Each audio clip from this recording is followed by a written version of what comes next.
नमस्कार, EMS TV की खास मुलाकात में आप सभी का स्वागत है और मैं हूं सुप्रिया यादव। और आज हमारे साथ हमारी खास मुलाकात में मौजूद हैं मध्य प्रदेश विधानसभा सचिव भगवान देव इसरानी जी। इसरानी जी, आपका हमारे स्टूडियो में बहुत बहुत स्वागत है।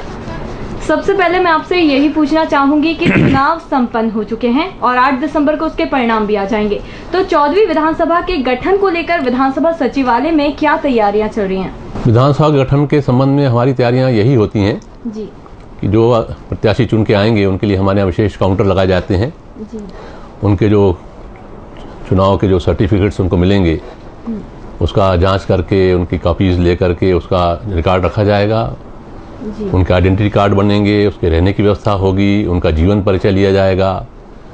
यही सब व्यवस्थाएं होती हैं और उनको कुछ प्रारंभिक साहित्य भी दिया जाता है जी। जो नए विधायक चुन के आते हैं उनको कुछ विधानसभा के संबंध में जो जानकारियां उनको आवश्यक होना चाहिए, नियम कायदे की जो जानकारियां होना चाहिए जी। उसकी पुस्तकें वगैरह भी छप के तैयार हो चुकी हैं जो उनको दी जाएंगी। राजनीतिक पार्टियों ने अपने इस बार के घोषणा पत्र में विधानसभा परिषद के गठन की बात कही है, इस पर आप क्या कहेंगे? ये तो पार्टियों का अपना आंतरिक मामला है, इसके बारे में हम कुछ नहीं कह सकते। हाँ, ये बात जरूर है कि ये बातें पहले भी आई हैं जी। और वर्ष 1956 में एक प्रस्ताव परिषद के सदस्यों की संख्या बढ़ाने के संबंध में तत्कालीन शिक्षा मंत्री श्री शंकर दयाल शर्मा ने लाया था जी। ये सच है, लेकिन उसके बाद उसका कोई परसुएंस या फॉलोअप नहीं हुआ जी। अब क्या होगा ये तो पार्टियों के नए मुख्यमंत्री पे, नए मंत्रिमंडल के ऊपर डिपेंड करता है। इसरानी जी, मैं आपसे पूछना चाहूंगी कि मध्य प्रदेश विधानसभा की अपने आप में पूरे देश में काफी गरिमा है, इस बारे में आप क्या कहेंगे? निश्चित रूप से उत्तर भारत में अगर कोई अच्छी विधानसभा है, अगर जिस तरीके से यहाँ का कार्यकाल रहा है हमारे अध्यक्षों का, हमारे मुख्यमंत्रियों का, हमारे विधायकों का, तो निश्चित रूप से मध्य प्रदेश विधानसभा अव्वल दर्जे में आती है जी।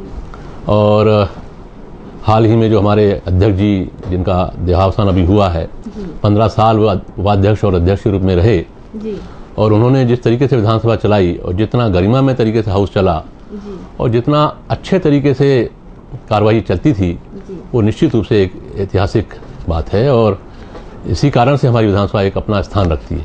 पिछली बार की तुलना में जो अभी वोटिंग का प्रतिशत है वो काफी अच्छा रहा है और युवाओं ने भी उसमें काफी उत्साह दिखाया है, तो इस बारे में आप क्या कहेंगे? नहीं, निश्चित रूप से परसेंटेज तो बढ़ा है जी। पिछले बार से 2008 के चुनाव से और 2013 के चुनाव में परसेंटेज 2-2.5% बढ़ा है, लेकिन जितने परसेंट वोटर बढ़े हैं, जैसे 24%, जैसे मेरी जानकारी है कि 24% वोटर बढ़े हैं, उस दृष्टि से अगर देखा जाए तो बहुत और ज्यादा चुनाव और ज्यादा मतदान होना चाहिए था। क्यों कम हुआ है ये विश्लेषण का विषय है जी। लेकिन चुनाव परिणाम, चुनाव के जो मतदान के जो प्रतिशत है अब ये उतना उत्साहजनक नहीं कह सकते। जी। इसरानी जी, आपने हमारी ईएमएस टीवी के साथ इतनी चर्चा की, इसके लिए आपका बहुत बहुत धन्यवाद। अगली बार हम किसी और शख्सियत के साथ हमारी खास मुलाकात में फिर मिलेंगे। नमस्कार।